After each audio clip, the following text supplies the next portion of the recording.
கர்த்தருடைய பரிசுத்த நாமத்திற்கு மகிமை உண்டாவதாக. எல்லாரையும் உயிரோடு இருக்க செய்கிற பிதாவாகிய தேவனாலும் எப்பொழுது நம்மோடு இருக்கிற கர்த்தராகிய இயேசு கிறிஸ்துவினாலும் கிருபையும் சமாதானமும் தேவனை அறிகிற அறிவும் நாம் அவரோடு வைத்திருக்கிற அந்த உறவும் இந்த நாளிலும் இந்த நிகழ்ச்சியின் வழியாக உங்களை சந்திப்பதில் மிகுந்த மகிழ்ச்சி அடைகிறோம். இது ஒரு பழைய அனுபவங்களை புதிதாக இந்த காலத்திலே பழைய அனுபவங்களை தெரிந்து கொள்ளும் வகையில் ஓல்ட் இஸ் கோல்டு என்கிற சேனலை நான் இன்றைக்கு ஆரம்பிப்பதில் நாங்கள் மிகுந்த மகிழ்ச்சி அடைகிறோம். குடும்பமாய் வயதானவர்களுடைய அனுபவ சாட்சிகளும் அனுபவ காரியங்களையும் இந்த சேனலிலே ஒளிபரப்பப்படும் என்பதை மகிழ்ச்சியோடு தெரிவித்துக்கொண்டு ஆரம்பமாக நாம் ஜெபித்து நாம் இந்த காரியங்களை செய்வோம். ஜெபிக்கலாம். பரிசுத்தமுள்ள நல்ல பிதாவே, எல்லாவற்றையும் எல்லாவற்றாலும் நிரப்புகிற நிறைவாகிய சரீரமாகிய எங்களை இந்த உலகத்தில் பிறந்த நாள் முதல் இந்த நாள் வரை உம்முடைய கிருபையினாலும் உம்முடைய இரக்கத்தினாலும் எங்களை வழிநடத்தி நடந்து வந்த பாதைகளை எண்ணி உமக்கு நாங்கள் நன்றி செலுத்துகிறோம். இதோ வயதான காலத்திலும் உமக்கு சாட்சியாய் நிற்கிற ஒரு அனுபவத்தை நீ தந்தீர். நன்றி. இந்த ஓல்ட் இஸ் கோல்டு என்கிற இந்த சேனலை இயேசு கிறிஸ்துவின் நாமத்தினாலே பிதாவாகிய தேவனுடைய முன்னிலையில் இவைகளை நாங்கள் ஆசீர்வதித்து துவங்குகிறோம்.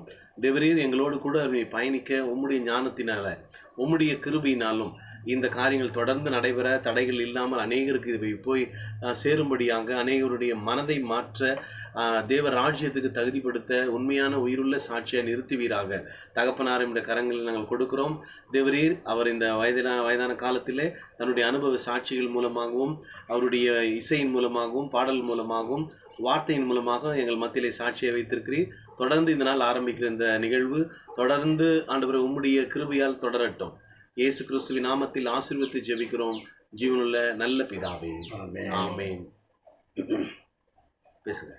பிரியமான உலக தமிழ் மக்களுக்கு என்னை பற்றி நான் சொல்ல வேண்டுமானால் அது சிறப்பாக இருக்கும் என்று நினைக்கிறேன். இந்த ஓல்டு இஸ் கோல்டு. இந்த தங்கம் விலை ஏறி கொண்டுனே போகுது. இந்த தங்கத்தை விலை ஏற ஏற ஏற அதுபோல் நம்முடைய வாழ்க்கையிலே நம்முடைய பெற்றோர்கள் மூதாதிகள் பார்க்கும் பொழுது அவர்களை பற்றி யோசித்து பார்க்கிறேன். அநேக வயசானவர்களுக்கு எங்கு பார்த்தாலும் காண முடிகிறது. மரத்தடியிலையும் ரயில்வே ஸ்டேஷன்லையும் பஸ் ஸ்டாண்ட்லையும் இப்படியா அநேக மக்களை நான் கண்டிருக்கிறேன். ஆனாலும் கர்த்தரை நேசிக்கிற பிள்ளைகளை அவர்கள் ஒரு நாளும் கைவிடுவதில்லை. அதனால் இப்பொழுது இந்த ஓல்டு இஸ் கோல்டு, இந்த கோல்டு எப்படி இந்த நாளிலும் கூட அது விலையேறி கொண்டு போகிறது. அதை எவ்வளோ பழசானாலும் அதன் விலை ஏற்றம் போல ஒவ்வொரு மக்களும் அந்த வயதான காலத்தில் அவருடைய வாழ்க்கையில் அவர்கள் கண்ட காரியங்களை அவர்கள் பெற்றுக்கொண்ட அதிசயங்களையும் அற்புதங்களையும் வரப்போகிற சந்ததிகள் அறிந்து கொள்ள வேண்டும் என்பதற்காகவே இந்த சேனல் நாங்கள் கொடுக்கிறோம். நான் பேசிக்கொண்டிருக்கிறேன். என்னுடைய அனுபவத்தை பார்க்கும் பொழுது, நான் சிறுவனாக இருக்கும் பொழுது எங்களுடைய மூதாதிகள் அவர்கள் எல்லாம் படிக்காதவர்கள் அந்த காலத்தில். அப்படிப்பட்ட காலத்திலிருந்து என்னை கொண்டு போய் பள்ளியில் விடும்பொழுது எனக்கு 7 வயது 6 வயது தான் நான் போயிடுவாங்க. இப்போ 7 வயதில் இருந்த பொழுது கொண்டு போய் அம்மா கொண்டு ஸ்கூலில் சேர்க்கறதுக்கு போனால் அந்த காலத்தில் இருந்து ஸ்கூலை பற்றி தெரியும். எல்லாம் மரத்தடியில் தான். அப்படியா என்னை கொண்டு போய் விடும்பொழுது ஒரு மரத்தடியில் இந்த சேலையூர் பகுதியில், சேலையூர் தான் எனக்கு சொந்தமாக ஊர். அந்த இடத்துல ஒரு குளம் இருக்குது. அந்த பள்ளிக்கூடம் இருந்தாலும் ஆரம்ப நிலையில் அந்த தெருவில் ரோட்டில் இருக்கிற மணலில் ஒரு அரச மரம் இருந்தது. அந்த அரச மரத்தில் இன்னும் அந்த அரச மரம் அழியாமல் இருக்கிறது. அது பார்க்கும்பொழுதும் ஞாபகத்துக்கு வருகிறது. அப்பொழுது அந்த காலத்தில் எல்லாம் பிராமணர்கள் தான் வாத்தியார்கள். அங்கே முதல்ல கேட்கும்பொழுது ஜாதியை பற்றி தான் பேசுகிறாங்க. அது எனக்கு பிடிக்கல. சின்னவனாக இருந்தாலும் சிறியவனாக இருந்தாலும் ஜாதி பிடிக்காது. ஒரே ஜாதி தானே. இயேசுவை ஏற்றுக்கொண்ட அனைவருமே கிறிஸ்துவர்கள். ஜாதி உயர்ந்த ஜாதி என்பதை அந்த காலத்தில் குழந்தை பருவத்திலிருந்தே எனக்கு அந்த மிஷினரிங்க சொல்லி கொடுத்துருக்குறாங்க. ஜாதியே கிடையாது, இயேசு கிறிஸ்து ஜாதி தான் உலகத்தில் உயர்ந்த ஜாதி என்று சொல்லும்பொழுது, அப்போ நாமெல்லாம் கிறிஸ்தவர்களாக இருப்பது உயர்ந்த ஜாதி தானே, இங்கே ஜாதி மதமும் கிடையாது என்று நான் பேசிக்கொண்டு இருக்கிறோம் அனைவரும். அதுபோல் இப்போ இந்த நாளிலும் நான் ஒப்பு கொடுக்குறேன். அப்போ நான் அந்த பிராமண வாத்தியார் என்ன கேட்டார், முதலாவது என்ன வர்ணம்னா எனக்கு தெரியாது. எனக்கு தெரியுறதெல்லாம் ஒரே வர்ணம் தான், மூவர்ணம். அது மூவர்ண கொடியை இருக்குதில்ல, அந்த மூவர்ணம் தான் 3 வர்ணம். அடுத்தபடியாக மாட்டு கொம்பில் அடிப்பாங்க வர்ணம். கருப்பு சகப்பு அடிப்பாங்க, 3 கலர் அடிப்பாங்க, காங்கிரஸ் அந்த மாதிரிலாம் இருந்த காலங்கள் உண்டு. அதை கேட்டப்போ நான் கேட்டேன், என்ன வர்ணம்னா ஜாதிடா. ஜாதின்னா எனக்கு தெரியாதே, என்ன ஜாதி நீ கேட்டு சொல்லு அப்படின்னா, அதை போய் தாத்தா கிட்ட கேட்டபோது, இன்னும் நான் பேசணும்னா நிறைய பேசினே போகணும். தாத்தா கேட்டப்போ அவர் சொன்னப்போ அவர் சொல்லிட்டாரு, ஜாதின்னா ஒன்றும் கிடையாதுடா, கிறிஸ்தவங்களில் வந்து கிறிஸ்தவன் ஆகிட்டா அவங்க ஜாதியே கிடையாது அப்படின்னு சொல்லிட்டு சொன்னால அப்போ அந்த அட்வான்ஸ் சின்னவனாக இருக்கும்பொழுது பைபிளில் பார்த்தீங்கன்னா ஒரு மனுஷ ஜாதி தான். ஆமாம், ஒரே ஜாதி தானே ரத்தத்தில். இப்போ இப்போ நான் மனுஷனை வந்து அப்போ நான் சின்னவனாக இருக்கும்போது அட்வான்ஸ் திருச்சபையில் நான் குழந்தைய நடந்த போதே ஹார்மோனியத்தை தொட்டேன்.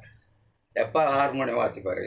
அப்போ அதுக்கு இந்த பழைய பாடல் முதலாவது நான் பாடிய பாட்டு எல்லாமே சுவே எனக்கு எல்லாமே சுவே என்ற பாடலை நான் வாசித்து காட்டுறேன். இனி வருகிற நாளில் பார்த்தீங்கன்னா இப்போ அவருடைய அனுபவத்தெல்லாம் ஷேர் பண்ணுவார். நம்ம இந்த இனி பாட்ட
கர்த்தர் நல்லவர். இது மீண்டும் மீண்டும் பழைய பாடல்கள், பழைய அனுபவங்கள் எல்லாம் இந்த சேனலில் வர இருக்கிறது. எதிர்பாருங்கள், ஜெபியுங்கள். கர்த்தர் உங்கள் ஒவ்வொருவரையும் அளவில்லாமல் வார்த்தையினாலும் பாடல் மூலமாக அனுபவத்தின் மூலம் நிரப்புவாராக. உங்கள் நேம், நீங்கள் உங்கள் வயசுல சொல்லுங்க. டேவிட் தேவநேசன். எந்த வருஷத்தில் பிறந்தீங்க? எந்த வருஷத்தில் பிறந்தீங்க? 1939வது வருடம். கிட்டத்தட்ட 86 வயசாகுது அப்போ. ஆமாம், பரவாயில்ல, கடவுளுக்கு நன்றி. தொடர்ந்து என்ன பண்ண போகிறீங்க இந்த சேனலில்? அதாவது இப்போ மிஷினரிங்கெலாம் வந்தாங்க இல்லையா, இன்னைக்கு வந்து நம்ம நாட்டை விசேஷமாக எனக்கு அநேகமாக தெரிஞ்சதெல்லாம் தமிழ்நாட்டை பற்றி தான் அதிகமாக தெரியும். அந்த குழந்தை பருவத்திலேருந்து எப்பொழுது நான் புத்திசாலியாக இருந்தேனோ அந்த அமெரிக்கன் நடுவன் சொல்ல மிஸ்ஸஸ் பேங்க்ஸ், அவங்க ஒரு தாய். இன்றைக்கும் நான் அவங்கள மறக்க முடியல என்னால்.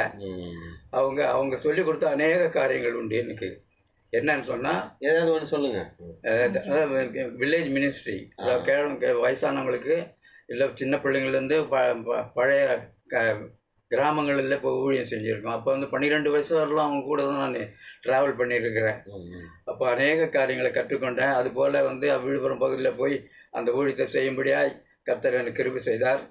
விசேஷமாக அன்றைக்கி என்ன சொன்னாங்கன்னா, ஒரு 5-6 வயசு இருக்கும்போது அவங்க தொப்பியை கட்டி என் தலையில் வச்சுட்டு ப்ளஸ்ஸிங் பண்ணி ஆசீர்வதித்து, என்னை போல் நீ ஊழியம் செய்வியா அப்படின்னு கேட்டாங்க.